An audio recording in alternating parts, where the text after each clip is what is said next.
everybody this evening again to another episode of Adoption Happy Hour, brought to you by the National Association of Adoptees and Parents. I'm Marcie Keithley. We're so glad to have each and every one of you again this evening, and we want to extend a warm welcome to each of you. Again, as I mentioned, please feel free to use the chat bar. If you have any comments, if you want to say hello to one another, please do so. And if you're joining us for the very first time, we'd like to know that as well. Before we begin, Jen, can we do a little housekeeping here first? Yeah, it's starting, it's showing small. There you go. Okay. Just a little disclosure statement there. I won't go ahead and read that. Okay. You got one more, Jen? I'm working on it. There we go. It's tiny on the screen. That's all right. And this is just a little bit about us for those of you that don't know too much about us. The main thing we always are talking about these days is our upcoming conference in Indianapolis, which is September 10th and 11th, which you'll see more about. You're welcome to go ahead and visit our Facebook page or our Adoption Happy Hour Facebook page and get more information about our conference. Okay. All right. So let's, everybody's on mute right now. So we're going to go ahead and introduce my friend and guest, Adam Pertman. I'd like to tell you just a little bit about Adam before we start. He is one of the leading U.S. experts on adoption and child welfare. Previously, he led the Donaldson Adoption Institute and was associate editor of the scholarly journal Adoption Quarterly. He is a widely published author of research, including on post-adoption services, as well as scholarly articles, media commentaries, and books, including Adoption Nation, has reviewed as the most important book ever written on the subject. He's appeared on I paid good money for that review. We always talk about that. And he's been on television programs such as the Today Show, The View, and Oprah. So welcome my friend, Adam Pertman. Yay. Hi. Hi all. Yeah, we're so glad to have Adam with us tonight. And I don't mind sharing just a little bit. Adam and I go way back. And back in 2009, when I was doing some research on the whole original birth certificate and trying to get records open in my home state, I found Adam online. And I was new, I didn't know what I was doing, but I just knew that what I had experienced personally with my daughter, that it just couldn't happen to anybody else. And I wanted to do what I could. So I invited Adam to come to Louisville, Kentucky, and he spoke first.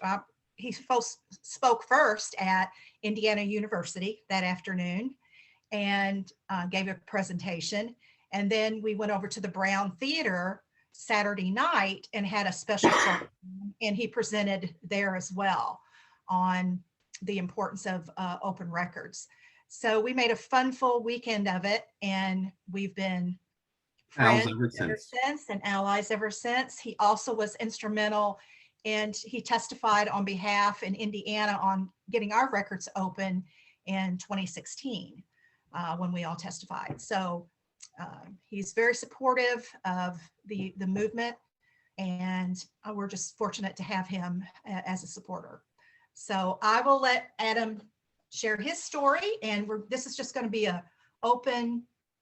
If you've got questions as we go along, please raise your virtual hand or just ask them out in the chat bar, and we'll go from there. So, hi, everybody. It's great to be here. I'm delighted that Marcie asked me to present to you guys, though I would like it to be more of a conversation than a presentation. We'll see how that goes, because there are a lot of us. So let me just, I'll tell you a little bit about myself and my work and how I got into this world and all that in a moment, but just a few logistical things. So I put together a PowerPoint that I'm going to put on the screen, and I'm going to run through some of the slides. I don't care at all if I get through the slides. It's a conversation starter. It tells you a little about the organization that I lead, you know, what I think, what changes I believe we need to institute in adoption and child welfare more broadly to bring them into the 21st century, because I think we are not. We're making some progress in some places, but you'll see when I start yapping with the PowerPoint. But basically, for those who don't know me, the organization that I head, the National Center on Adoption and Permanency, its mission is to move track me here, okay? Takes a little bit of cognitive care. Today, adoption and child welfare more broadly is mainly about child placement, right? And the mantra is, let's get every kid into a safe, permanent, and loving family. And who's going to argue with that? What a wonderful thing. But we know it's much more complicated than that. And we know that, and I'll get to this in the PowerPoint, and we know that most adoptions in America today are of children with special needs. So, you know, safe, permanent, loving ain't sufficient. And the goal also has to be most of those safe and permanent families should be the families of origin whenever we can. And it's not how we're constructed. It's about child placement. So NCAP, National Center on Adoption and Permanency, I started it, and its mission is to change policy and practice to move from that, what I call that child placement model, to a family success model. So how do we enable families to be successful? Families of origin to begin with, and then we don't need to do all that other stuff. But whatever other families ensue, how do we help them be successful? So how do we help the children in them and the youth in them become successful, not just being a safe and permanent loving family. Lots of people are in safe, permanent, loving families where life is hell on wheels every day. We haven't done our job. So NCAP's mission is to move the paradigm to a family, what I call a family success model. I'll talk a little more about that. And I think, and I would love to hear from everybody what you think, what you agree with, what you don't disagree. This PowerPoint has, I have no idea. It's based on a full day training that I do around this. But I do it as a keynote, I do it at conferences, I do it in various forms. I boiled it down to its bare minimum here tonight, or else that's all we would do. And I don't want that to happen. But I do want to expose it. And if anybody wants the PowerPoint, either this one that I'll show you short, or the full length, which I don't know, I have 20 versions. You can have the 120 slide version if you want, but no one should want that. Okay, so I'm going to get into that in a minute. Marcie asked me to talk a little about my story, so I'm going to just give you a short version of that. I used to tell it a lot when I was a younger man and my kids were younger, but I am also an adopted. What Marcie didn't put in my bio is that I'm also an adoptive dad. I have 2 kids by adoption, and in May they're going to be, oh my God, 24 and 27. So I haven't told my origin story frequently of late. They're off doing their own things, but the shortest possible version. And again, if anybody has any questions, Marcie, if you don't mind, look at the chat, and if anybody has a question, just flag me or read the question or ask them to say it out loud, whatever. Or not done that be a question, it can be a comment. And please do that throughout. I really, really, really, really, really don't want to talk this whole time. I would like to hear from you all, please. So I hope we can strike up a conversation.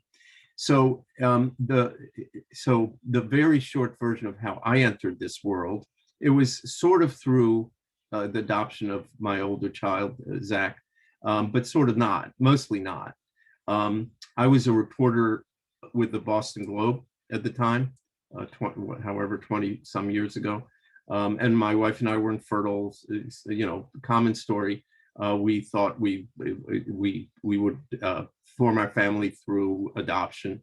Didn't know, I'd love to say that I realized very soon that we knew less than nothing, because of what I learned, what I figured out pretty quickly was that most of what I thought I knew was wrong or skewed or just the result of a stereotype or some media story.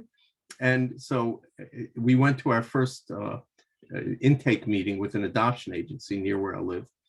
And the homework I did, the advice I give anybody who enters our world, anybody, is educate yourself. You gotta know what you're doing. You gotta understand it in order to proceed in a logical, reasonable way. I didn't do that. I knew less than nothing. I went to this agency because the guy who sat next to me at the Boston Globe went to that agency. There, did my homework. Anyway, went to the agency and they did their presentation, whatever it was at the time. And my socks were knocked off. I mean, what does a journalist want? They want to learn about new things. Well, I just discovered a whole new world. Everything they said, I didn't know before. And if I didn't know it, and I'm, a reasonably educated guy who is entering this world, well, what does everybody else know? And the answer is not a lot. So I didn't, how do I put it? So I didn't hear all of this and say, oh my God, I'm going to be an adoptive dad. I need to change the world. I'm going to do everything I can. I didn't do any of that. What I thought was, I ought to write a story about this. And so I beseeched my editors. I said, it's a really good story to explain what are the realities of adoption in America today, etc. And they didn't think it was a good idea. So I went at it for a little over 2 years. I beat at them. And I was pretty senior, and I still think to this day that part of the reason they let me do it, it was a series of stories, is because I was senior and they liked me and they trusted me, not because they thought, what a great idea for a story. But the bottom line is 2 years later, about 2 years later, they let me do write this series, and it was nominated for Pulitzer. So they said, this is a pretty good story. And it was called The Adoption Revolution. And it still makes the rounds. I still get email once in a long while from people who say, wow, you really struck a chord, or this or that. The response to it was, and this is not backpatting, this is telling you, I've covered a lot of big stories, Fall of Berlin Wall and O.J. Simpson trials and the Philippines, lots of big stories in this country and around, and presidential campaigns. And I never got as much reaction as I got to that series about adoption. It was crazy. And I said, I think I hit a nerve here. And again, it wasn't this passionate father doing it for his kids, though I love my kids. And it was largely their story writ large. I didn't tell their individual stories. Anyway, I did it because it was journalism. And so what does every journalist want to do? Wants to write a book. I always wanted to write a book. And I found my topic. The Globe had given me 6-8 months to work on this series. So I had notes galore, and a zillion interviews. And so I went to a publisher, and anyway, I got a contract, and I took a year's unpaid leave to write my first book, the first edition of Adoption Nation. The subtitle of which is How the Adoption Revolution is Transforming Our Families and America, because I believe that that's true. So I want to cut down this short version. It's getting long. So it was during the writing of my book, somewhere around chapter 3 or 4, that it became a passion and not just journalism. Because what I realized as I went deeper and deeper is that, boy, is this world not fair to my kids. Boy, is this world not fair to their parents, I'm meaning their first parents, their birth parents. Boy, is this a stigmatized, traumatized, crazy, maze of bad laws and bad policies and thoughtless people. And I said, this is effed up. And I tore up the first chapter. I didn't literally, because I was at a computer, but I started over.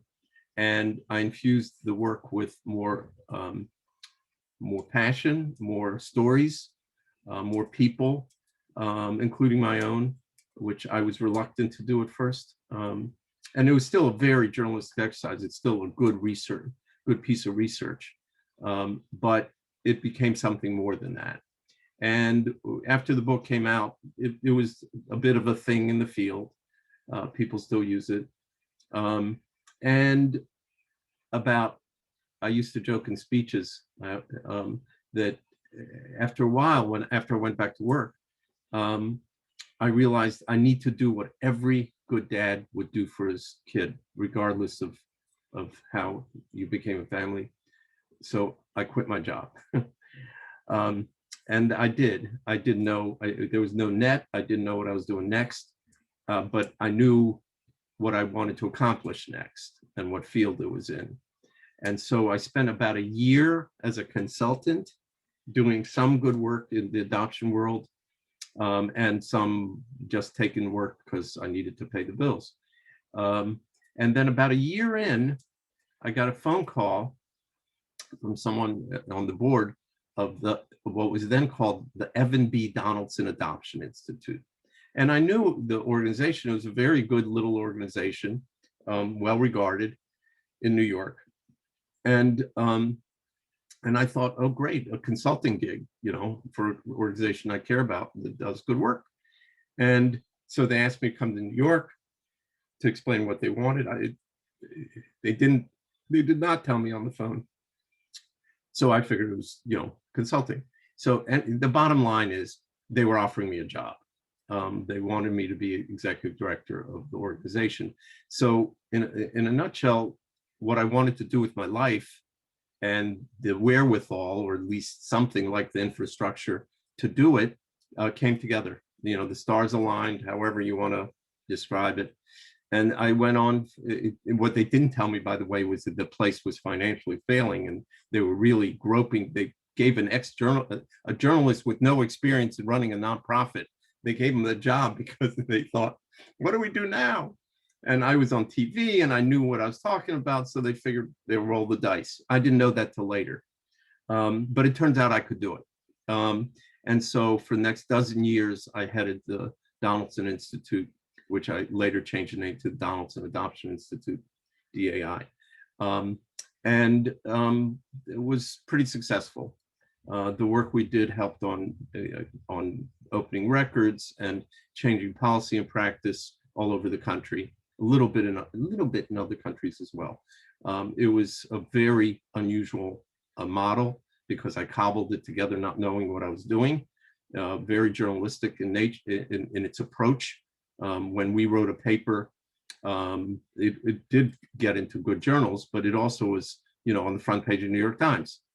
Turns out that's a good way to get people's attention. And so we did a good job for a dozen years, and we're going gangbusters. I left, frankly, some disagreements with the board, but I also saw a need in the field that no one was filling, and it wasn't going to be Donaldson. And it was this growing understanding on my part that we have the wrong paradigm in place. We have the wrong system in place. And you can't, the amount of progress you can make is limited if you've got the wrong system in place. Even if you can whittle around the edges, even if you can make progress, if you don't have the right goals, the right paradigm, then the rest is frustration. And so I started NCAP and put together a lot of very good people. I urge you to, I'll show you we just have a brand new website. It's a soft launch, so people don't know it yet. Next week, we'll announce it. So I started NCAP, brought in a lot of very, very, very good people who I'd gotten to know over the years. And I will say we were making very good progress. The details don't matter at all. And then COVID hit and things got slow. And so we're reemerging. We spent that time making contacts, making contracts, redoing the website. We have a brand new, really nice logo, I think. And I think that's the story. I think that's and And just if anyone wants to know, they're adults and they're fine with me saying this out loud. So we have an open relationship with my younger son's family, and have had since he was 5, 6. We opened it up. We sought out his family, and not so much with my older, because of his family's preference, not ours. And I'm a big honesty and openness freak. I think it has consequences if you're honest and open, and it has consequences if you're not. And I think we teach our kids that honest and open is the way to go. But then we created an institution that was the opposite. And so the goals are pretty clear to me. And that's what I care about and do in my life. Just quick aside is to say, so it doesn't sound like it's all I do. A new nonprofit does not really pay a lot of bills. So I also do strategic communications consulting on the side to pay the bills, and some of that money goes to NCAP as well. Phew. Okay, I'm done. Bye, everybody. Okay, let's look here. I know Okay. Sharon had a comment. Sharon Cummins. Sharon, you want to take yourself off mute and just say hello? I was looking. Yes, Adam, I was in Jefferson City when you spoke there. Oh. And I had met you once in St. Louis once when you were a speaker, but then I was really awesome when you spoke for our group and we got the law passed and had that big celebration. That was just an awesome day. Awesome indeed. Yeah, this is one of the things I care most about. I mean, I think that there are, especially if you go to child welfare adoptions, there are big trauma issues and big origin issues and a lot of racial issues. There are a lot of issues, and Yes. and I think we come back to original birth certificates, and I've done this all over the country, and I hope I can continue doing it as long as I'm still walking. I think it's more important than it seems on its face, because it is sort of the origin story. If from the get-go in every adoption you lie, then it's perfectly reasonable for the outside world to think we have something to hide. That's right. And that's a horrible place to start. It robs people, and it sends the worst possible messages. So I'm a zealot on this one. Anyway, it's good to see you again. Thank you. Yeah. So anybody comments, questions? And if not, I'm going to show you a few slides, and maybe that'll get people's brains flowing. Paul But Kimball. I'm happy not to go there yet. Yeah, Paul Kimball has a question for you. Paul, if you want to unmute. Okay, hi, Adam. We're working on it here in California. Yep. The state senator is enthused and wants to start working on it in the summer. How many states have opened up their records? It depends on how you count. Sure. So if you're a purist, and in principle I am a purist, but in practice I get beat up because I'm willing to have a caveat here or there rather than not have anything. And we can talk about that. And I think the position of purity on this is absolutely sane and reasonable.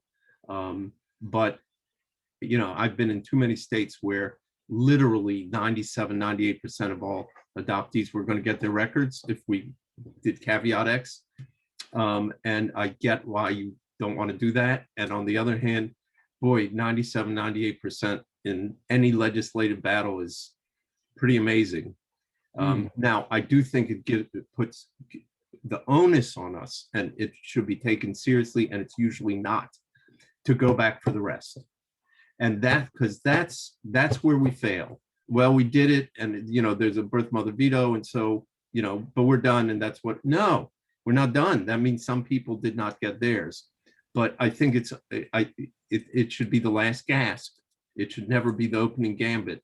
But I think that it can be because sometimes the caveat is onerous, and you got to say no, even though you would have gotten something. But if it's real and it's last minute and it's between that or nothing, I think sometimes you have to go for it. So the long answer to your short question about it. So again, it depends on how you count. But about a dozen states, 2 states never closed, Alaska and Kansas, never closed at all. So they've always been open, and they didn't fall into the sea. You know, all the arguments, this will happen, this will happen, this will happen. Nothing happened. And about another dozen states have opened. And then another 7 or 8 are mostly open, partly open. You know, Massachusetts has the same stupid thing that Ohio used to have. They did go back for the rest. They did that. Betsy Norris and her crew were successful, and they deserve big kudos. They went back for the rest. But in Massachusetts, we have what they had, which was what I call sandwich state, right? Before a certain date, anybody born before a certain date, okay, quick history lesson, records were open in every state.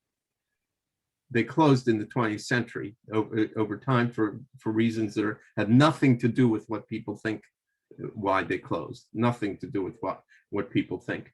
But at some point they closed in every state, right? So some states have reopened for everybody who was born before they were closed, because the law before that was that they could get theirs. And they open it prospectively from the time of the legislation forward, because now everyone's been warned. They now know birth mothers can go, dig holes and run away, which is the worst myth ever. So if you were born after a certain date, enactment of the new law, you can get yours. If you were born before, you can get yours. And if you were born born 30 seconds too late or 30 seconds too soon, the law treats you differently. It's ridiculous. So it depends how you count. But so a couple things to say about it. One, we should open it everywhere as a matter of principle, period. But what's also true, and it's the saddest part of this discussion, this debate, is that this is trying to fix a retroactive problem. You can find people, there's so many things to say about this. So that we conflate getting your original birth certificate or other records with search, and they're not conflated. You can want your records and have known your mother for 20 years. You can want your records and never want to search. Everyone should have their records because it's their mother friggin' records. So that's a matter of principle. What you do with it is a whole nother question, and different people do different things with them. So this is a retrospective fixing of the problem in terms of reunion, in terms of finding, in terms of openness, because if you want to find somebody today, more and more and more you can find them. And so what we're doing is penalizing that smaller and smaller percentage before they die, because eventually the people who have been most hurt are going to die. Certainly the parents of origin, and a lot of us are getting older as well. And so it really sucks, and it's really unfair. And I think there's a clock ticking for it. I really do. But as a matter of basic fairness, it's something we must do, irrespective of if there are only 3 people involved.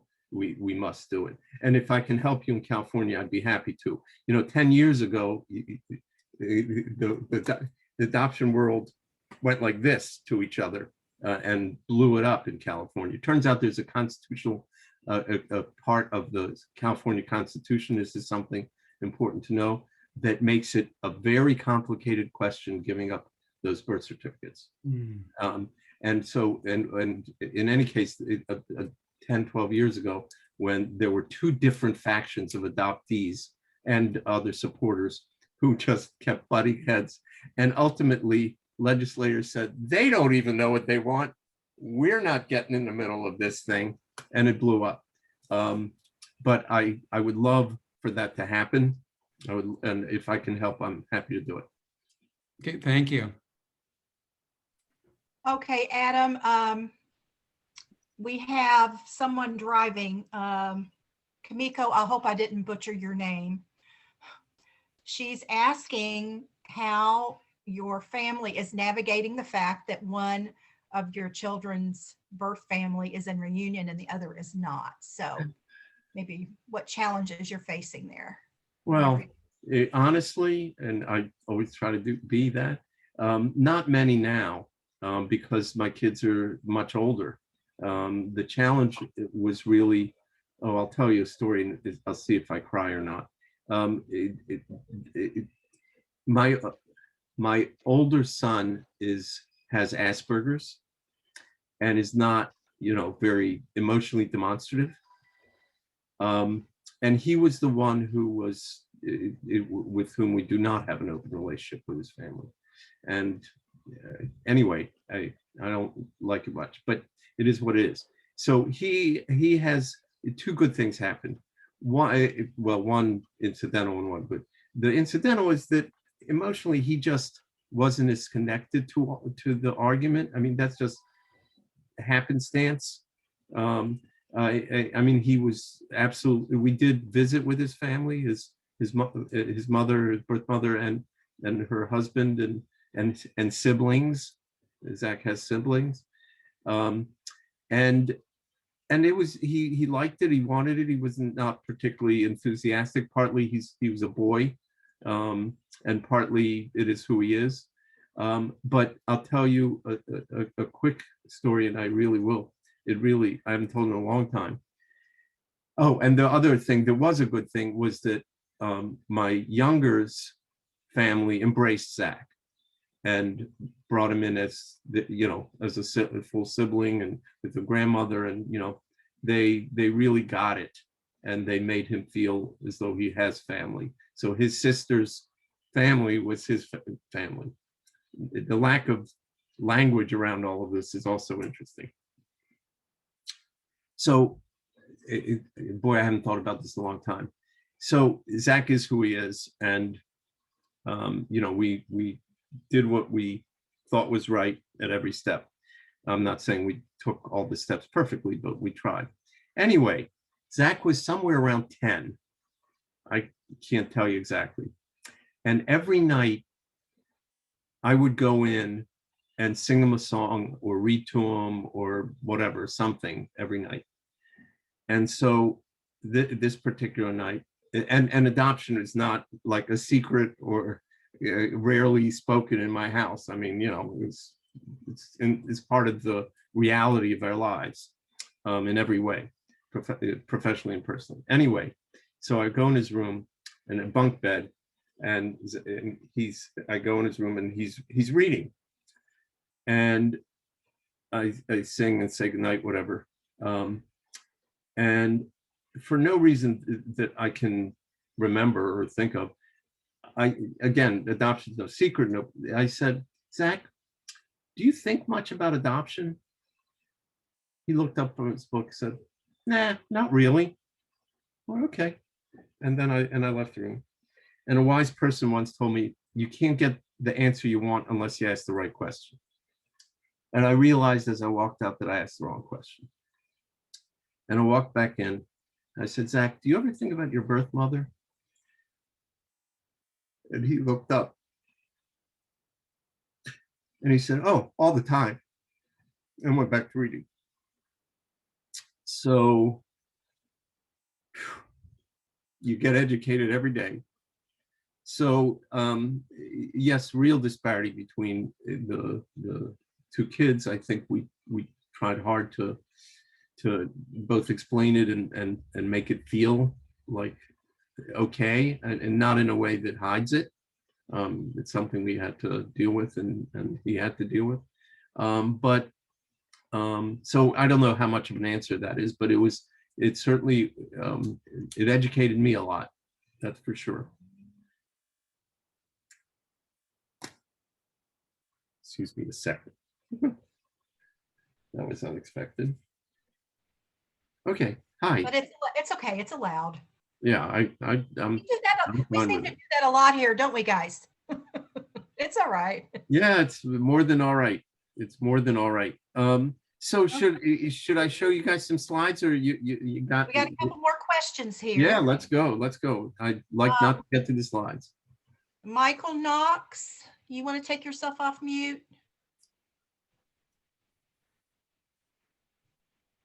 Yeah, it's actually a question about Illinois. I found my birth mother, and I started listening to all the podcasts about adoption and everything, and I heard Illinois was open, like they opened the birth certificate some time ago. That's true. Well, and then I contacted Cook County, where I'm adopted, which seems like the mafia of Illinois. And sure enough, when I called them, they said, "Oh no, you need an order from a judge to get your birth certificate." Oh no, you do not. Not in Illinois. Okay, so should I contact? Who knows? Maybe I'll send you send me an email offline, and I'll put you in touch with somebody. That would be great, because from what I understand, my birth mother named me Daniel. And the funny thing about it was, and I only found this out 2 years ago when I was 58, that my youngest son, what's his name? Daniel. Coincidences like this abound. I know. I mean, crazy. Okay. So that's not necessary. That can't be true. Not to the best. It can't. Not to the best of my knowledge. Okay, I'll send you something offline. I mean, there are people who can help. Thank you. Yeah. Okay, I'm done. Okay. Thanks, Mike. Anybody? See who is next. Nancy. Hi, Hey, Nancy. Nancy. Hi, Adam. Hi, Marcie. Can I tell my funny story? Yeah, tell it. So, Adam, I started writing my memoir. So, Michael, I have to talk with you because I'm adopted in Illinois. It was closed adoption. Got my original birth certificate 2 years ago, but I was starting to write my memoir, and I went to my local bookstore to see what adoption books were there, because when I first found out, it was 91. And so there were, there's so many more now, right? But there were none, except for one that was on the bottom shelf on sale. It was your book. The 2000 edition, right? But I was so grateful because I was involved in the 1998 opening of Oregon's record. Yeah. I was one of Helen's comrades. Oh, Helen Hill. Yes. That was the first state that ever opened records through referendum. Yes. That was crazy. We were out on the streets and we were in the Pioneer Square and having all kinds of. More power to you. Well, I mean, you started an avalanche. That was pretty great. I didn't even realize how big of a deal it was, and A big deal. I just want to thank you. I think it was fortuitous that I opened the book and page 79, and there was Helen Hill, and I'm going, okay, I was. That's great. But I do want to ask a question later, but I'd like you to Ask it now, unless you mean offline or. Oh no, it's okay. Real quick story. Yeah, you go for it. In Seattle, Como's news station is the ABC affiliate, and I was just listening to it's a heartwarming story that this particular journalist and anchor created years ago, and it's called Eric's Little Heroes. So it's community heroes, okay? And people call it, you got to do a story on this, Eric. So he did a story on a family where the child was abandoned and left in this home and had brain injuries during his birth. And this woman fell in love with him, who came to kind of hold the babies and just give them some human touch. And they ended up adopting. Ollie was his name. So the story is beautiful, tears, the whole bit. And at the very end, they went on to adopt other children with other disabilities. He said, yes, the Stroud family, a collection of broken pieces and leftovers. Oh my God. Yeah. And I did it, Wow. and I How to could make a child feel really good. Yeah. And so literally, I would just love to hear from your point of view, because this is the media. This is what's being created as a perception. And I try to email them. I've called the station. I've made my opinion known on Facebook. And there were 500 wonderful statements of how wonderful the story was. And I was the only one to speak up and say, I cried myself to sleep that night. And as you can tell, I'm still upset about it. So, Well, how long ago was that? about 6 or 8 weeks ago. So recent. We can talk about what you might be able to say or do. I would certainly write a letter to the editor. No question. I would try to see if you can get someone on the op-ed board to write, or an op-ed write. Somebody said write an op-ed write.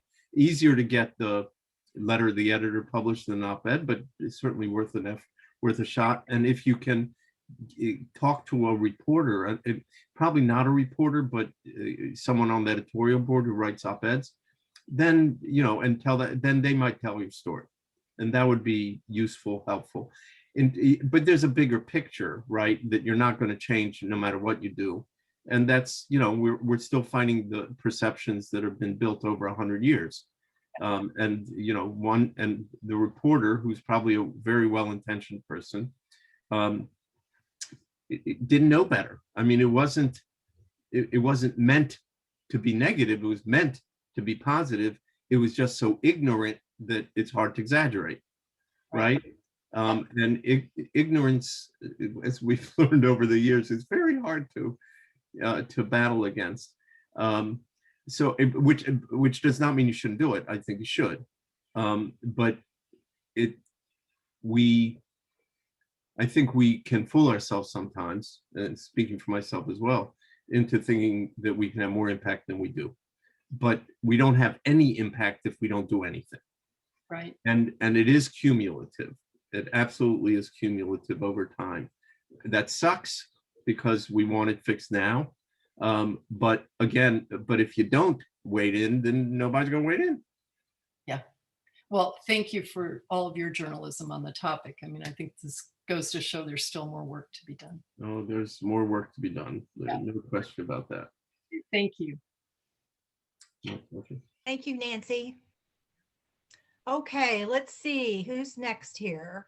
Oh, Anne made a comment. She said she found out her original name 2 years ago, and then they unknowingly named their oldest daughter the same name. And who did it? Oh, she did. I'm telling you, coincidence. Whether it's coincidence, karma, the spirits. This stuff happens all the time. It's crazy. I'll tell you one of my favorite stories, and just a little story, and it's not exactly like this, but an old friend of mine, her name's Penny Partridge, and if you've never heard of her or know her, it's worth Googling.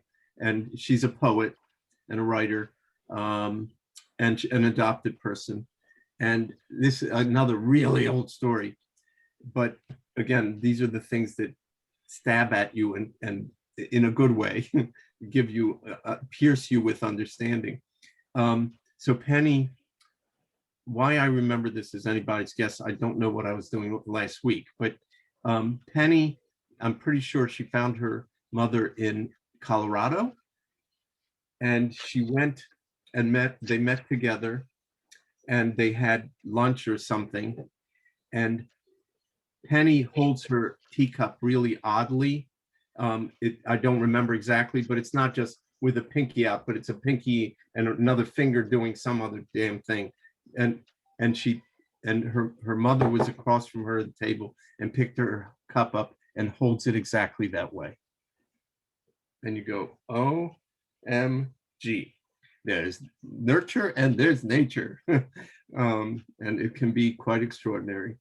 Anyway, I think that, the stuff that we don't know about those connections, psychic, genetic, is big, is big. And so some of these coincidences are probably that, and some are not just that. Yeah, that brings us to Bruce. Bruce, go ahead and would you take yourself off of mute? You have to share this. Yeah, I was just I've only shared this observation with a handful of people, and it's really kind of nice to have a group now that it feels significant to share with. But when I was 14 or 15 years old, and I would kind of go into sort of my own fantasies, and I imagined having my own family someday. And I imagined having two sons, and they would be named Jason and Jeremy. And then I didn't think about that for a number of years after that. But then flash forward 15 years, and I find my mom and my family, and I've got two half brothers named Jason and Jeremy. Oh my God. Yeah. You're old enough to remember the Twilight Zone. I never watched it though. That's something. That's right up there on the could that be a coincidence scale. No, that's cellular, communication Wow. on some level. Yeah, it was powerful. That's very powerful. Wow. Thanks Powerful for. right now. Let's see, Linda. Louise. Oh, okay, then Louise too, after I Linda. missed Louise. I'm sorry. Yeah, that's okay.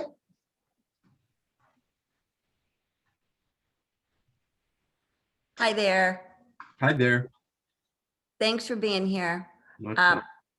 So my question, you mentioned at the beginning that special needs adoptions are the most prominent currently. Yep. Does this apply to DIA? No, not necessarily. No. I didn't think so. So The reason, actually, if you don't mind, I'm going to share screen and I'm going to go to one of my slides. Okay. So I can to answer your question, because this is part of, let's see, share screen. Where are you? Oh, here. This is titled Happy Hour. Friday Night Happy Hour. So first, I just want to show you the beautiful new logo. Yay. So I'm covering myself with, okay. So this is our new logo. The old one was boring. And the idea, the multicolors is sort of a reflection of the LGBT flag to say it's about diversity and inclusion and etc., which our community certainly is about that, boy. And just to represent all kinds of families, with, of all colors, of all types. And that's, anyway, it's fun. We worked on it for a long time, and I know you all love it. Thank you so much. I'm going to run really quick because I don't think we're going to get to this, and that's a good thing. Anybody wants this, email me, you'll get it. And again, it's 24 slides. It's a very abbreviated version of sort of how we got here and why we need to change, if that makes sense. And I am going to get to your question. I'm not going to forget. So this is about the National Center on Adoption and Permanency, what we do, why we do it. We are a consulting model, a service model, not a well, we do get grants and donations, so I don't want to say that, but it's very activist. We try to change the world at a policy level, at a practice level, and with people on the ground doing the work, A to Z. Okay, so child welfare in America, brief history, and this is where I'm going to answer the question, I promise. So adoption, and this is really important stuff to understand, I think, to understand where we are and why people think the way they do. Adoption, formal adoption, legal adoption in America started with white unwed mothers who gave birth to white babies, and then they weren't more or less not permitted by the culture, by society, to parent those kids, so they wind up being parented by white married people, white heterosexual married people. That was Adoption America. Law, policy, and practice was shaped for that population.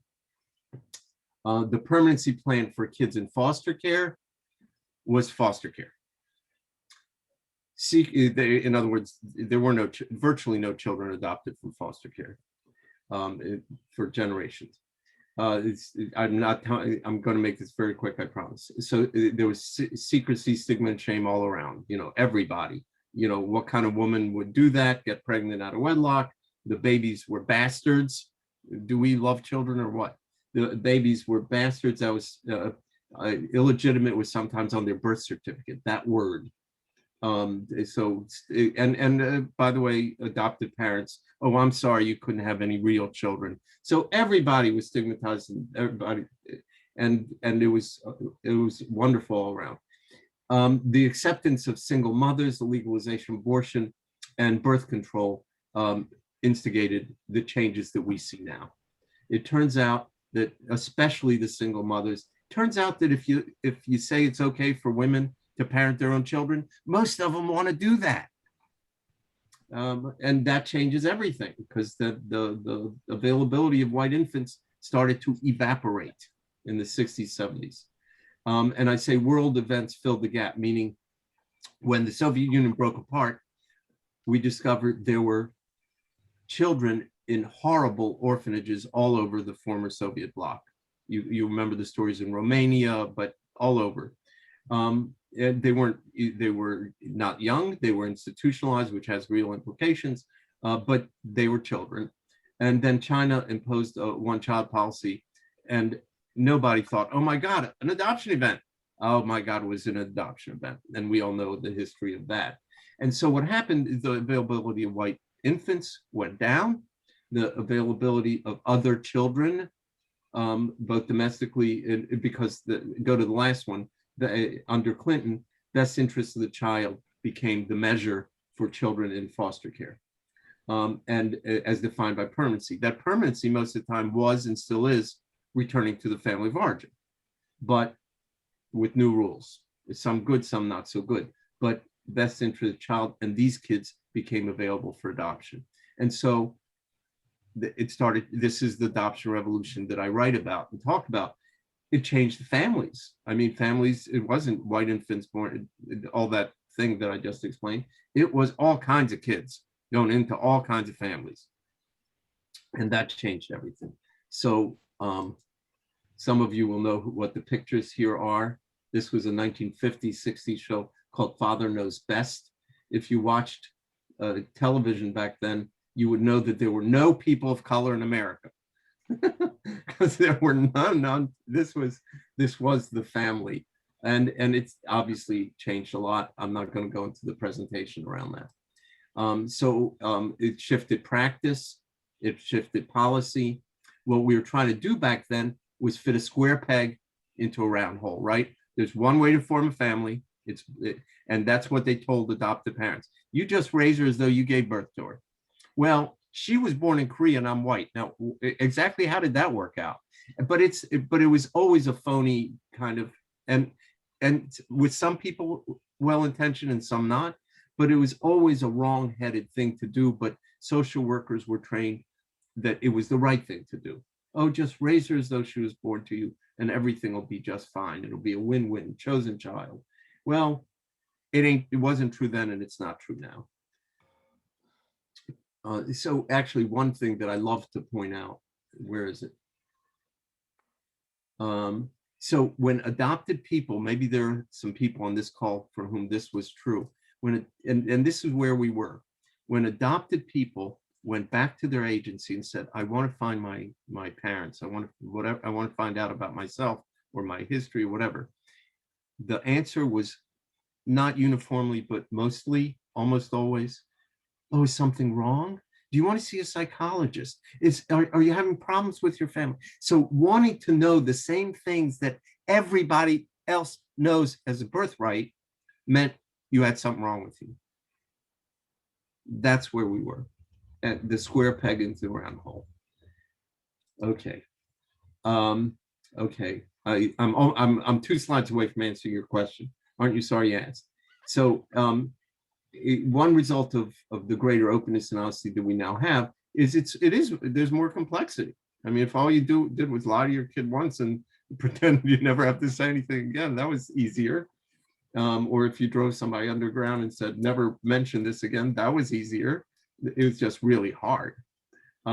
So I always add this caveat whenever I do a presentation, because I'm pretty hard on adoption, but here, wait, there it is.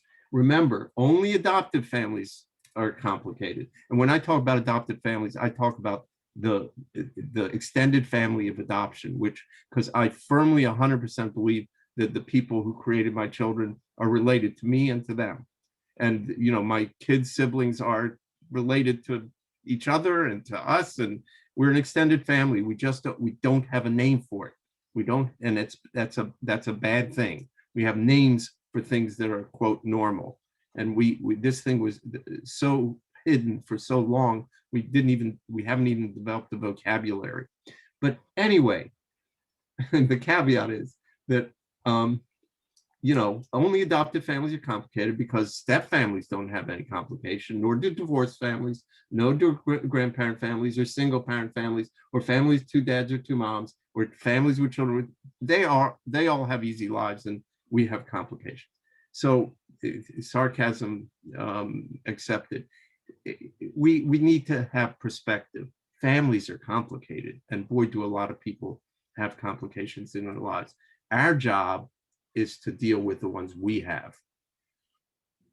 And there are other organizations and people who have to do the same for them. But I think the struggle, and this brings up one reason why this family success paradigm that I peddle is so important, because that is for all of them and for all of us. It is not for any one kind. Families need the resources, education, etc., to be successful. And we don't give those. We don't give that. Okay, lecture over. So where are we today? I'm just going to jump to the red. Child welfare today is still commonly understood in practice as a placement issue, whether to achieve reunification or to move a child to a new family. That's a problem, in my view. But the big fundamental, overarching, important historic change is, remember those white women and white families and white kids and all that. The adults today are straight and gay. They come in all colors, are married and cohabitating and single and young and old. And most of the children are not white infants. And I'm about to answer your question. And yet, and what that means is that we have laws, policies, and practices in place today, including concealed records and all that stuff, that were built for a world that no longer exists. It doesn't exist. The people are different. Most adoptions are open, not closed. That's inverted on its head. Everything, virtually everything about the institution is changed, including its people, and yet we do it the same way. There's something fundamentally wrong with that. So the answer to your question, here we go.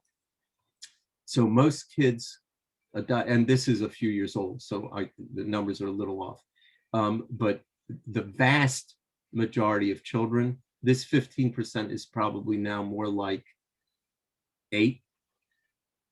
So these are guesstimates, but certainly over 75% of all adoptions, formal adoptions today are from child welfare, from foster care.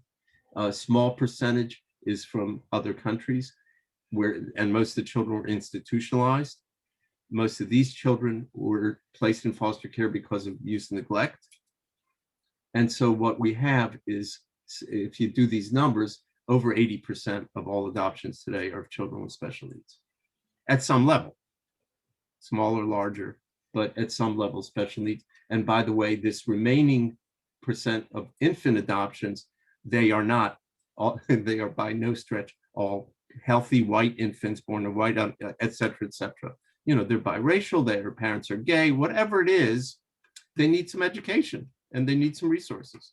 So we're talking about a vast difference in the universe in which we live. And that's the answer to your question. So 80-85% of all adoptions today are of children with some level of special needs. And so by special needs, are you equating that to trauma? Oh yeah, early childhood trauma is generally the common denominator. Though Yes. some are physical needs, and some are not. And do you feel that DIA, that there's trauma when they're adopted at birth?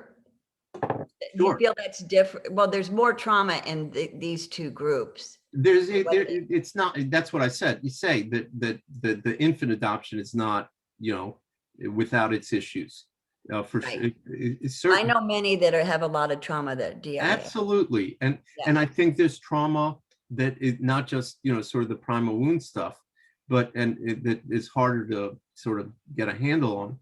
But some of it is trauma caused institutionally by, I'll give you the really stupid, easy example is when you are teased as a child in school because you were adopted, that's trauma.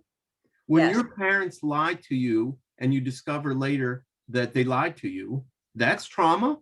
Yeah. When you are transracially adopted, which is true a good bit, and your parents have not done the job of making you comfortable in your own skin, that's trauma. And some of it is institutional. So for example, until I think of this administration, I guess Clinton tried to change it. But anyway, there are laws on the books that you're not allowed to train. These were laws passed during colorblind eras. Good liberal, we're all the same, treat everybody the same, irrespective of what color they are. Well, interesting idea, but we've sort of learned that race matters. And if you place kids without training, without education, without resources, of kids of color with people who never dealt with issues around race, around ethnicity, around making what I call making children comfortable in their own skin, literally and figuratively, well, then you can't do as good a job. So that's institutional trauma. That's preventing the training of parents to do the right thing.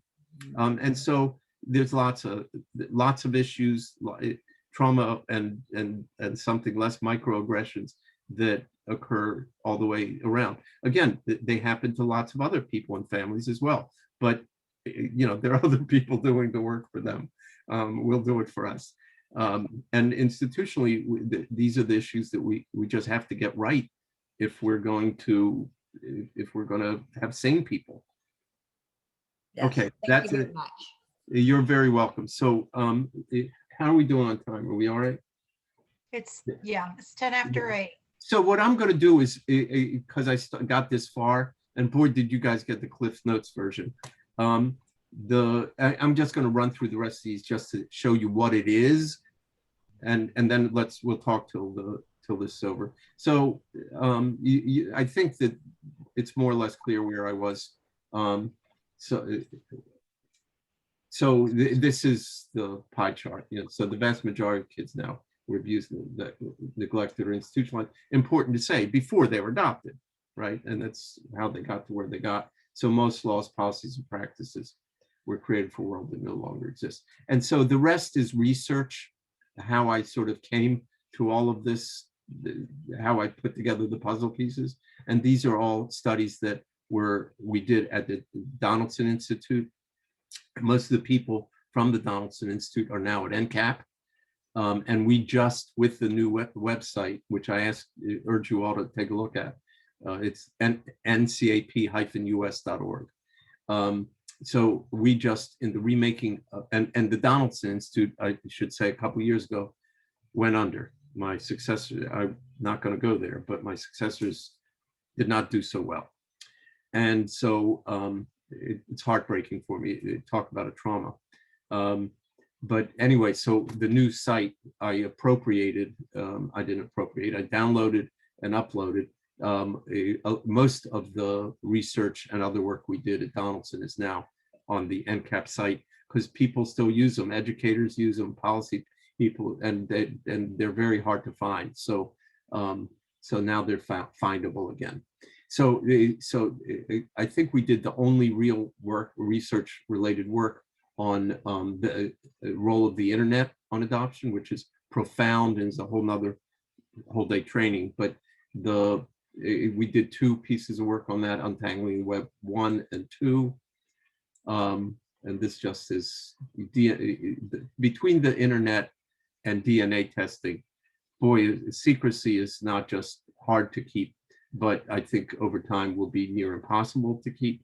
And so it should transform practice. It should mean birth certificates open, because this is just BS now.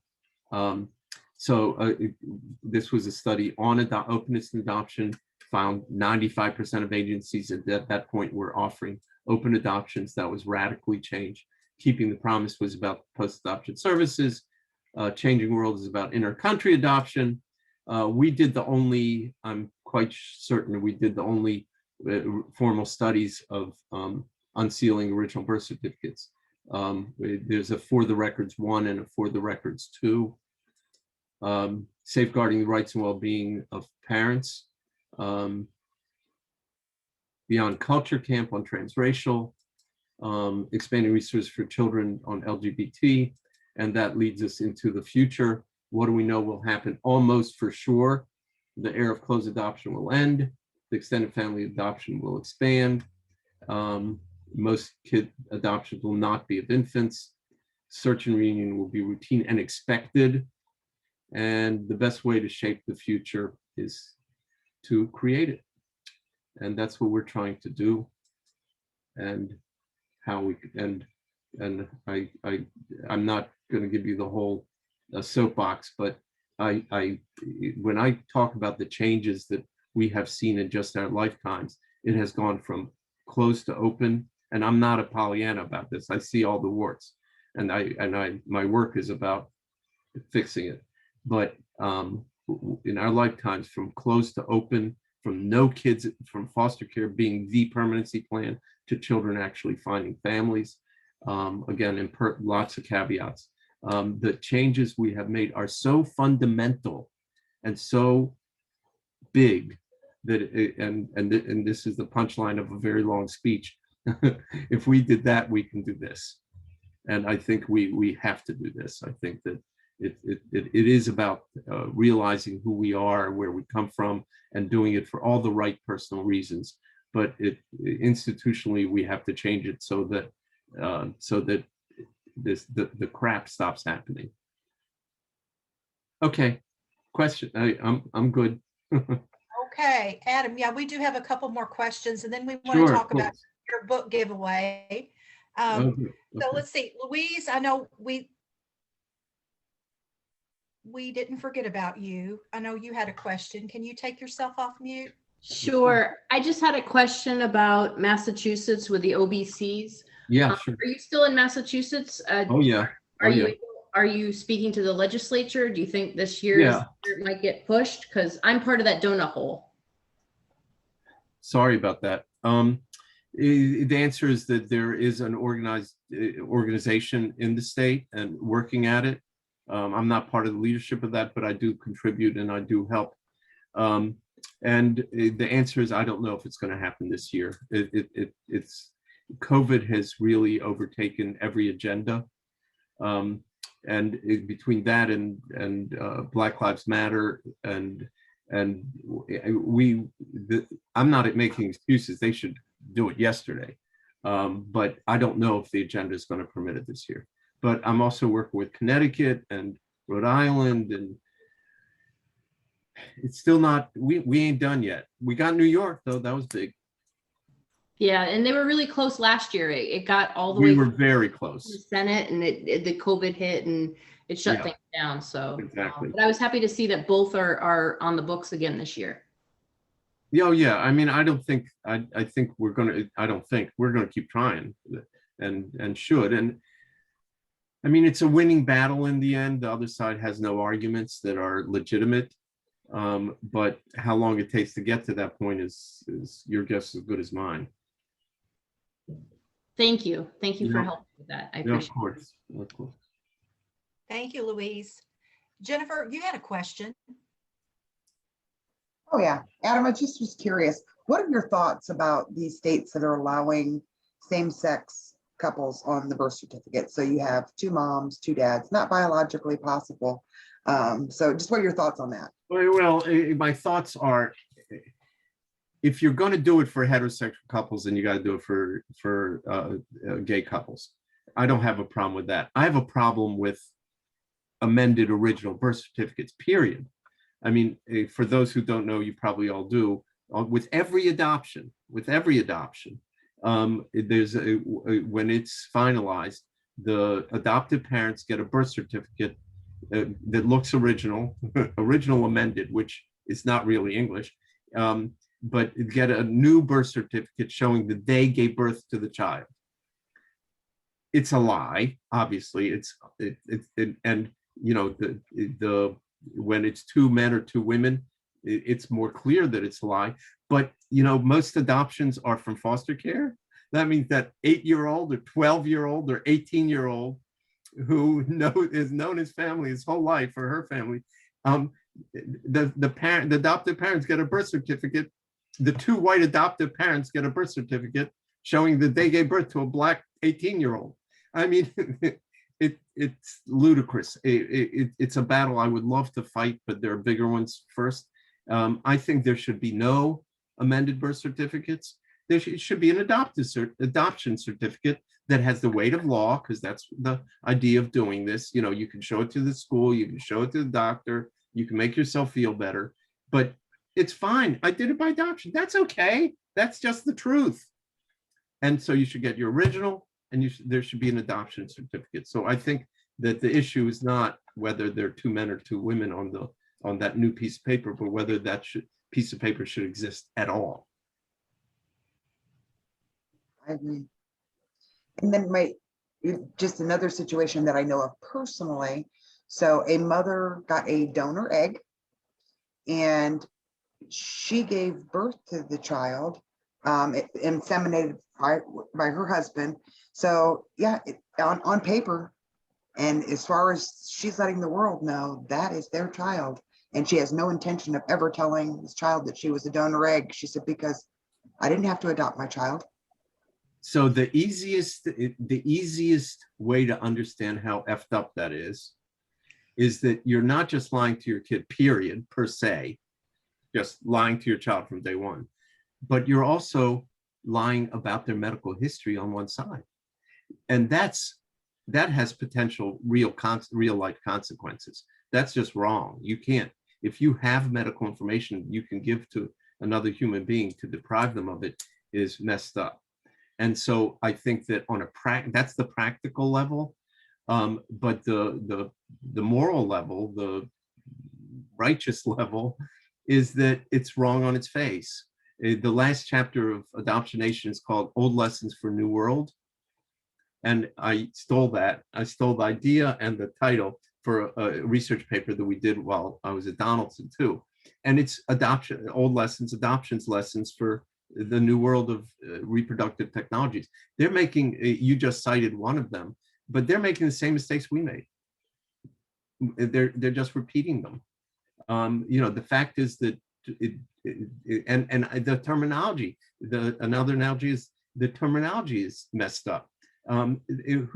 It's not a donor egg and it's not donor sperm. They get paid, and some of them get paid handsomely. So there ain't no donor about it. But the bottom line of it is that and this should always be the bottom line, is that the people, you know, it's never the kid's decision whether to get adopted or not. It's never the kid's decision to be the product of insemination. It's never the kid. So, and we all believe, and I think we probably literally all believe, that all of these processes should be the best interest of the child. But it's bullshit. You know, it's always the best interest of the adults who are involved. It's invariably about the adults. And we give lip service to the children. If it's really about the kid, all you got to do is see what's happening. The children of born by insemination are out looking for daddy all over the place. Now, they're not looking for a new daddy to raise them. That's the stupid stuff. But they want to know who they are. They want to know where they come from. They want to know all the same things that people born into their families and raised in their families, that they know because they're in the air. And they want to know the same thing. And the same is going to happen with donor eggs. And there I said donor, paid eggs. And we see that there are women who donated their eggs, who sold their eggs, who want to see what did I create? Where is it? Who is it? Are they okay? Same questions. Now there are a lot of differences for sure, but the big lessons still apply, and we're not learning them. They're doing the same secrecy, the same shame, the same stigmas, and they're making the same mistakes.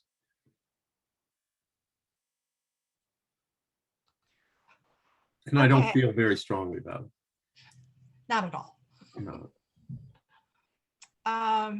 Tina, would you like to take yourself off of mute? You've got a great comment there. Sure.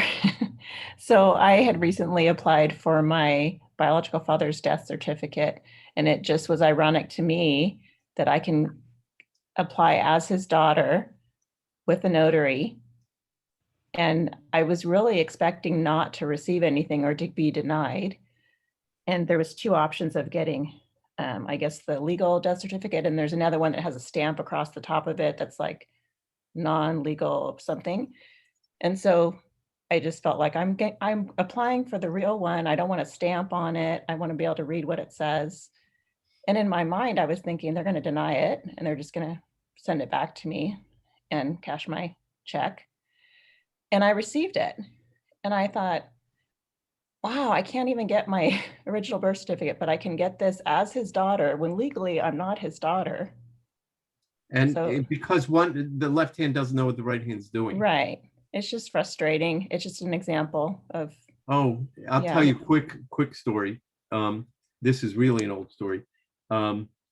Decades ago, I got to stop saying years, decades ago, I gave a keynote at a conference of Bastard Nation, the adoptee rights organization. And it went great. I mean, they liked me, I liked them. Then other complicated things happened. But anyway, during Q&A after my presentation, a young man stood up and told the story. He must have been, if I remember right, mid to late 20s. So I'll make this very quick because we're going to run out of time. The bottom line here is that he told the story of getting his birth certificate, okay? He lived somewhere in a southern state. I don't know if that's relevant, but that's where he's from. I don't remember, Alabama, Mississippi, somewhere. And he went and he petitioned the court to the first question of the night. He petitioned the court because that's how he did it. And he got a hearing and he made his case. And the judge said, I'm sorry, son, your birth mother was promised anonymity, was promised her privacy, however they said it. And so I'm going to deny your request. The kid, this man in his 20s, whatever he was, within some months found his birth mother. And they formed a relationship. About a year later, a year and a half later, as I recall, he went back. It was a small town, so he wound up in front of the same judge, petitioned the court for his birth certificate. And the judge said, he looked in his computer and said, you've been here before, and I think I told you why I can't give it to you.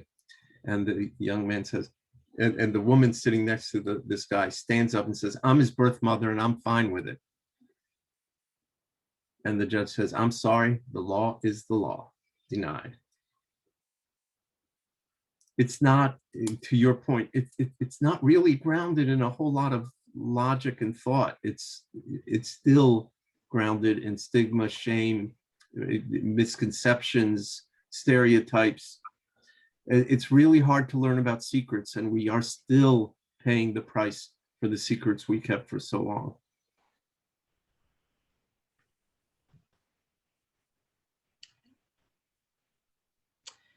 Okay, if if nobody has any other final questions, I think we're going to go ahead and close for the evening. It is getting close to 8:30. Adam, we really enjoyed having you on this evening. Oh, as my always. pleasure. See My you. pleasure. And, you know, the adoption community does appreciate all the hard work that you do to support your continued support. So, and it's always good to chat with you. It is. I agree. Thank you, everybody, for making this time on a Friday night. Appreciate it. So Adam has would like to give away 3 of his books, Adoption Nation. So Ooh, look what you did. yeah, that's Jennifer. She's the graphic queen. So there are 3 copies, autographed copies that Adam will send to you. And Jennifer, you pulled the winners out. You want to announce the 3 names? Sure. Let me figure out where I put them. Go ahead. You can read it. Let's see. It's well, let me pull it down. I'm always have trouble reading the chat bar, guys, because I'm so blind here. Now I lost it. That's Sandra. And Tom Miller and Tom Miller. Yeah. All right. You'll send me those names. I'll need names and addresses, and I'll personalize the autograph in the book Yes. for whoever gets it. That'll be We'll great. do that. Yeah. Yeah. And anybody should feel free to send me an email. I'm very easily findable. Please do take a look at our new website, ncap-us.org. And yeah, and thank you all. Thank you, Adam. Okay, and then we have one announcement, and then we'll talk about next week's guest. David, you want to take yourself off of mute? I know you've got an upcoming meeting. Thank you, Marcie. Yes, the National Association of Adoptees and Parents offers a virtual group called Adoptee Paths to Recovery, and we meet every other Tuesday. It's a group that's for any relinquishee who has suffered from addiction to a substance or an unhealthy behavior, or perhaps who's been affected by someone else's addictive behaviors. And this includes family and friends. And the goal of this group is to help people, support them in their long-term recovery, defined in the more broad way that relates to people improving their health and wellness, living a self-directed life, and striving to reach their full potential. So if you know of someone who's appropriate for that group, or if you yourself are, please join us. Our next meeting is Tuesday, May 4th at 8:30 Eastern, 5:30 Pacific. And I put the links in the chat bar if you should be so inclined. Thank you. Thanks, David. Okay, Jennifer, we got one more slide. Before you do, I'm going to try to catch my sibs in the last minutes of their Zoom, so I'm gonna Zoom. Thank you, everybody. Thanks, Adam. And thank you, Marcie. Thank you, Adam. Real pleasure. Take care, all.